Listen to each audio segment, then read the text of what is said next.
They called them fortresses, castles of stone and shadow, symbols of power. But behind the battlements and the iron gates, life unfolded in ways few history books care to remember. Inside these ancient walls, the human experience was raw, relentless, stripped of fairy tale illusions, and laid bare. Like the rough-hewn beds, where kings and peasants alike tossed and turned through endless, bone-chilling nights. But in the cold hush before dawn, the great halls were tomb-like, save for the faint crackle of dying embers in a hearth large enough to swallow a grown man. There were no silken sheets here, only straw mattresses harboring secrets of the last harvest, matted with years of sweat and hushed conversation. One wonders if the rulers of these stone kingdoms ever lay awake, feeling the weight of their own mortality pressing through the reeds beneath their backs. The same kings who commissioned treatises on jousting and war strategies found themselves forced to consult healers about wounds inflicted not by sword, but by straw. When dawn finally broke, it did so not with gentle warmth, but with the bone-deep chill of stone walls that held in the damp like a prison. There were no glass windows to greet the sun, only narrow arrow slits, designed to defend against invaders, not to comfort the soul. On winter mornings, the walls dripped with condensation, alive with mildew. While the unlucky soul, tasked with shouting the medieval equivalent of wakey made his rounds, the echoes of his voice bouncing back from the walls like a mockery. A castle's design kept enemies out, but it also locked in 1,000 invisible threats, drafts that bit like wolves, parasites that burrowed into rushes strewn across the floors, lice that scurried through noble hair as if they held a title, yet life pressed on. Within the labyrinthine corridors, the first sounds of daily toil rose, the clang of the blacksmith's hammer shaping iron that might defend the gates or mend a noble's dining fork. Beneath him, in rank but no less vital, was the gong farmer, who moved through the night's quiet with a pail and a prayer. He scraped filth from garderobes, those narrow, stinking passages that doubled as primitive toilets, while nobles slept, trusting that the stench drifting down the outer walls might deter more than just moths. For centuries, entire castle moats swirled with human waste, transforming defensive trenches into chemical hazards. Even in warfare, the castle's putrid defenses proved more resilient than some armored battalions. When the sun rose high enough to brush the great hall with watery light, the rhythms of medieval survival shifted to food, or the promise of it. The kitchen was a crucible of fire and frost, of salted fish stacked like currency in the larder, of pigs salted whole. Each cut of meat a calculated wager against the threat of siege. They roasted birds, still half spoiled, masked the rancid taste with handfuls of cloves and pepper worth more than gold. Bread, often stale enough to hammer nails, served not only as sustenance but as dishware, the trencher absorbing fat and broth until it hardened like stone. What the nobles left behind fed the poor or the castle dogs, whichever reached it first. Dot above the kitchen clamor, the lady of the castle moved like a silent general. She balanced ledgers that recorded every egg laid, every arrow lost to an archer's drunken game. She planned for winters that could starve an entire household if a single harvest failed. Her quill scratched across parchment, inscribing debts, punishments, and the whispered scandals of servants who fought over the jesters' soiled hats. These women commanded economies rivaling small cities, ordered barrels of salted fish for sieges that might never come, and stockpiled medicinal herbs for fevers that no amulet could fend off. Still, for all her vigilance, darkness brought with it fears that neither gold nor stone could banish. Candles, precious as coin, flickered in drafty chambers, throwing monstrous shadows on tapestry walls, crawling with lice and mice. Guards patrolled hallways where suits of armor stood like silent sentinels or demons, if one had drunk too deeply from the castle's barrels of beer. Stories of ghosts drifting through corridors in last season's tunics were so common that some castles kept official ghost logs, each spectral sighting a glimpse into the shifting borderlands of belief and reality. In the hush that followed feasts and petty squabbles, the castle's truths echoed in its hollow spaces. The same walls that could repel arrows and catapults could not keep out the creeping dread of disease. Medieval physicians, armed with scalpels that doubled as torture tools, offered treatments steeped in ancient superstition and half-forgotten Greek philosophy. They prescribed skull powder for headaches, emerald dust for fevers, and placed shaved chickens on brows to absorb the body's corruption. And yet, hidden in the wild herbs that grew behind crumbling keeps were the seeds of knowledge, antiseptics, and painkillers, waiting for centuries to be rediscovered by the modern world. It was a world perched on the edge of old magic and emerging reason, a contradiction encased in stone. While philosophers debated the nature of God in candlelit chambers, jesters performed for nobles who gorged themselves on meat that might rot before dawn. Beneath it all, the castle breathed, walls expanding and contracting with the night air, moats swirling with secrets, dungeons echoing with the low moans of those who'd learned too late that debts, once owed, became chains. Even the castle's entertainments, those moments of fleeting joy, bore the scars of a brutal age, Tournaments turned violence into spectacle. Knights in gleaming armor charging with lances, so heavy they broke bones as easily as splintering shields. Dice games ruined fortunes overnight. Wrestling matches in torchlit courtyards ended in bruises that would never heal straight. And when the last lute string fell silent, when the last jug of ale was drained, they lay down once more on beds of straw, dreaming not of dragons, but of lice, hunger, and the next dawn's burdens. What endures is not the illusion of fairy tale castles gleaming in the sun, but the fragile, persistent heartbeat of the people inside, the mothers tending to fevers in secret corners, the children learning to juggle bread rolls while rumors of war drifted through stone corridors, the blacksmith forging iron or in sweat, the lady counting coins by candlelight, saving enough to build a tower that might outlast her husband's foolish wars. And in these hidden truths, the filth, the stench, the unexpected resilience, lies the real legacy of medieval castle life. A reminder that the fortress was never just the walls, but the people within them, fighting battles that no drawbridge could keep at bay. Beneath the grandeur of ramparts and banners, life in these stone labyrinths spiraled endlessly between duty and survival, each corridor echoing with footsteps of souls long forgotten. Each room a crucible for secrets that stained the mortar deeper than any invading army could. By day, the castle breathed in the sound of iron on iron, the splash of water carried up narrow stairs by bent-backed servants, the hum of a lute strummed by a musician half-mad with exhaustion. They played while men chewed venison and drank mead. They played while prayers rose in cold chapels. They played until the guests fell silent from wine and worry, and even then, the music never truly stopped. Those paid to amuse knew they were expendable, but so too were those who wielded steel. The knights lionized in fables, painted in stained glass as paragons of honor, lived a reality more mundane and unrelenting than chivalric poetry admits. Armor was not a costume of glory, but a burden of upkeep, each dent telling the truth of clumsy jousts and drunken brawls behind stable walls. Squires, those boys pressed into servitude beneath the shadow of steel, spent dawn till dusk hauling chainmail, oiling breastplates, tightening girths, for horses bred more for war than for mercy. There is an old account, hidden among the scribbles, of a disgruntled squire that describes the endless ritual. 30 minutes just to strap the steel to a man's frame, an hour to polish away the rust after a single march through the rain. No bard ever sang of the smell that rose when men sweated inside that metal shell, a pungent reminder that valor is flesh and salt and soil. Never just gold and silk, yet not every labor was forged in iron. Some toiled in the kitchens, where an army of scullions and cooks danced around open flames that devoured forests of wood each month. They fed a castle that could consume 6,000 calories per head, day after day, a testament to appetites stoked by cold wind and constant dread. They turned spits for hours, the youngest children pressed into service as turnbrooches, small enough to crouch near the fire, but big enough to burn. A single moment's drowsiness could transform a feast into a blackened offering to the hearth gods, and in the great ledgers kept by the steward, such small failures are noted with a cruel precision, punishment meted out, not in coin but in days, spent scrubbing soot from stone ovens that smoked like dragons chained in darkness. And darkness always returned. When the sun fell behind ramparts, a different world awoke, one of shifting shadows, creaking beams, and fears that slithered through dreams. Even the bravest guards, armed with halberds and crude songs meant to prove they were awake, confessed to seeing more than just the living on their watch. Stories survive of tapestries whose eyes seem to follow you down unlit corridors, of suits of armor that rattled when no footstep should echo near. These were not childish tales to pass the time. They were coping rituals for men who stood alone on battlements while the wind howled like an army of ghosts. The castle walls themselves were conspirators in these nocturnal terrors. Stone, for all its promise of safety, shifted and groaned in the cold. The breath of centuries exhaled through fissures too narrow to see.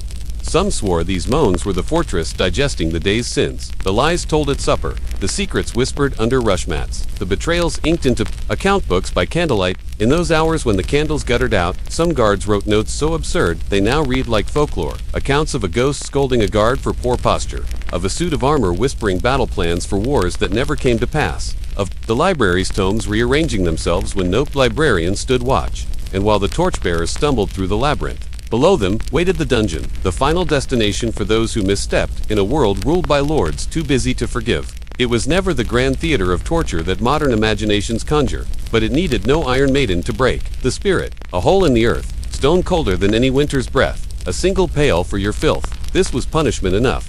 Prisoners fed themselves if they could bribe their way to bread, or beg the rats for company when coin ran dry. Some left graffiti behind, crude sketches of home, tally marks for days spent waiting for freedom or execution, prayers scratched in shaky Latin for saints unlikely to descend into such a pit. And yet, buried in the ledgers of these bleak chambers, are glimpses of the absurdity that always lurked alongside despair. A merchant imprisoned for debt scrawled receipts for imaginary transactions on his cell wall, a final defiance to the creditors who'd dragged him here. A nobleman, outraged by the presence of vermin, demanded a partial refund of his imprisonment fee, only to be told the rats were now companion guests, thereby divine right of squalor. There are even accounts of prisoners turning entrepreneurs, charging gawkers to tour their misery, selling bits of crumbling stone as relics, transforming their own suffering into commerce the same way the lords above sold protection in the guise of wiles and spears. It is tempting to think the lady of the castle, perched in her solar above these depths, remained untouched by the rot below. But her burden was no lighter, a crucible of constant decision-making,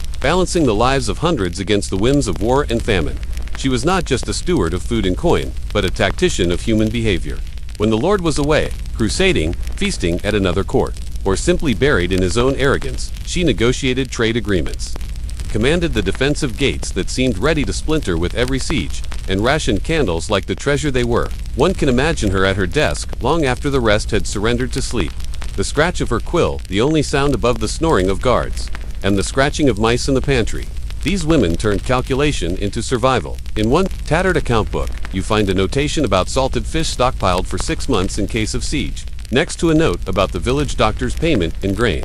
Grain that would feed the chickens, that would lay the eggs, that would keep the castle alive when the arrows started flying. This was no fairy tale of damsels and chivalry. It was supply chain management beneath the threat of starvation. And when the siege came, as it always did, in one form or another, she became commander, rationing bread, repurposing wine barrels as decoys for phantom troops, outwitting men who'd been taught that no woman could wield a sword, let alone a strategy. Beyond the walls, the world was no less cruel, but at least it did not pretend to be anything but wild. Within the castle, civilization wore its mask with pride, but beneath it pulsed a rhythm older than any lineage carved into a family crest. Men bled for land they would never own. Women bled to give birth to sons who might live just long enough to do the same. Squires polished shields that reflected not their future glory, but their servitude. And all the while, the fortress itself absorbed these stories, stone by stone, a repository of quiet horrors, mundane miracles, and 1,000 daily acts of resilience that would never be sung by the minstrels, who strummed their lutes until their fingers bled. It is here, in these forgotten nooks, the blacksmith's anvil echoing through dawn mist, the kitchen boy nodding off by the fire, the lady's ink-stained fingers counting out the last of the salt pork, that you see the truth of the medieval castle. Not a monument to chivalry or conquest, but a crucible of human contradiction. An edifice that survived not by the strength of its stones, but by the frail, stubborn heartbeat of those who called it home. This was life behind the gates, raw, unvarnished, and terrifyingly alive, a legacy buried under centuries of moss, waiting for us to dig through the ruins and listen for what still beats beneath. When dawn came, it did not wash the castle clean. Instead, it laid bare what the night concealed, the bruised eyes of the guards who had sung away their fear, the scullery maid's blistered hands submerged again in icy basins, the knight's armor set out for inspection, each dent a confession. The fortress stirred like a slumbering beast, fed by the footsteps of the invisible many, whose lives threaded its walls tighter than mortars ever could. In this raw morning light, the myth of chivalry seemed thinner than the frost on the battlements. For all its grandeur, a castle was little more than a fragile promise of safety, a promise sealed by the unending labor of those who had no claim to its towers or tapestries. The gong farmers, the most reviled and yet perversely well, trudged down into the latrines beneath the keep, scraping filth that no lord's polished boot would ever touch. Their job was a reminder that for every glittering banquet above, there was rot below, a truth so obvious that the law itself demanded they work under cover of darkness, so the stench of reality did not drift too close to the perfumed nostrils of nobility. Yet for all the filth and toil, these people endured, not only because they were bound by fealty, but because survival is its own silent rebellion. And in their rebellion, small marvels appeared. The cook who fed an army from a hearth that never went cold, the blacksmith who hammered life back into bent swords and rusted hinges, his notes scrawled in margins. Lord demands dragon-shaped door handles again. There are no dragons, we make them anyway. In these scribbled laments lies a glimpse of the strange magic these walls contained, a collision of fantasy and pragmatism, a place where superstition and stone were equally real. Some of that magic was more literal than legend admits. Beneath floorboards and behind chapel walls, castle archives reveal grimoires half-burned by fearful monks, alchemical notes that danced the thin line between science and sorcery. Tucked between lists of salted fish and wine barrels, you find symbols scratched in secret hands, ciphers for prayers no priest would sanction, recipes for powdered emerald to calm a noble's headache, or for mummy dust to ward off what could not be named. Some of these relics linger still in private collections, relics of a time when the line between medicine and magic was as blurred as the smoke that drifted from a healer's brazier at dawn. And then there were the ghost stories, more than mere diversions for sleepless nights. These tales were memory's defense against forgetting. The haunted tower, the spectral night, the shrieking tapestries, each tale a coded warning, a moral hidden in fabric of folklore. The guard who struck his own reflection in terror, the jester who turned that foolishness into a ballad. These were lessons carved deeper than stone, that even in a fortress meant to keep danger out, your own mind could betray you, weaving monsters. From shadows and doubt, sometimes it was not the ghosts you could see that weighed the heaviest, but the ones that sat invisibly at every feast, the debts unpaid, the alliances forged in desperation, the truths buried with the bodies beneath. Chapel floors. Some lords, drunk on their own untouchability, found these phantoms harder to silence than any enemy army. And so, they built bigger walls, dug deeper moats, imported more exotic beasts to guard their gates, all to protect themselves from the ancient truth that no stone is impermeable to time. And so, the lady of the castle, ink-smudged and sleep-starved, counted more than coins in her ledgers. She counted secrets which scandal must be concealed behind a new tapestry, which knight's honor must be restored with a gift of land, which marriage must be arranged to keep the wolves from sniffing too close to the doors. Each decision rippled outward, like a stone dropped into the castle's deep well, disturbing truths that would surface generations later, if ever. Some of these women, mothers, stewards, generals in silk, carried burdens that would have shattered kings. And when they died, their careful ledgers and coded letters vanished beneath dust and revision, overwritten by chronicles that favored the clash of swords over the quiet heroism of survival. It is easy to romanticize this world, to picture the turreted silhouette against a crimson sunset, the crackle of torches, the gleam of armor polished to a mirror's sheen. But the castle's true grandeur was never in its banners or its battlements. It lived in the fragile balance of lives entangled within. The boy who turned the spit until his eyelids drooped, dreaming of a life beyond the kitchens. The maid who slipped a crust of bread to the prisoner who had no coin to buy his own supper. The blacksmith's apprentice who cursed under his breath when tasked to forge yet another decorative hilt for a sword that might never be swung. The lady who outwitted a siege, not with swords, but with empty barrels and illusion. All these small acts, forgotten by the chroniclers who gilded history with kings and crusades, were the true mortars that kept the fortress standing. And when the walls crumbled, as they all must, these echoes lingered and the stones scattered. Across fields where sheep now graze, in the records half burned by time. In the restless whispers that drift through the ruins at night. If you stand within those ruins today, close your eyes, and listen beyond the rustle of wind through broken archways. You might sense it, the heartbeat of a world that never truly vanished, only retreated deeper beneath the soil, waiting for curious minds to unearth what was left behind. In the end, a medieval castle was more than just a fortification. It was an organism, a paradox built of power and poverty. Grandeur and grime, illusions and daily truths, too raw for any tapestry to display. Each stone was laid with intent, each corridor patrolled by both the living and the unquiet dead. And somewhere, deep in the darkest cellars and tallest towers, linger the secrets that remind us how much we still do not know about our own past. That beneath every chronicle written in gold leaf, there is another story etched in dirt and sweat and candle smoke. So, when you next see those weathered walls rising out of the mist, remember, they were never just castles. They were living books. Each tower, each creaking stair, each cold hearth, a page waiting to be read. They remind us that history is not a finished story, but a palimpsest of whispers and shadows, one we are still learning to decipher, stone by stone. And in that quiet unraveling, we glimpsed the same truth they knew so well, that all empires fade, all banners fall, but the human spirit, stubborn and restless, writes itself into the walls, daring us to look closer, to question more deeply, and to never stop asking what still waits, hidden beneath the ruins. Thanks for watching. If you enjoyed this video, don't forget to like, share, and subscribe for more stories like this. Your support means the world to me. See you in the next one.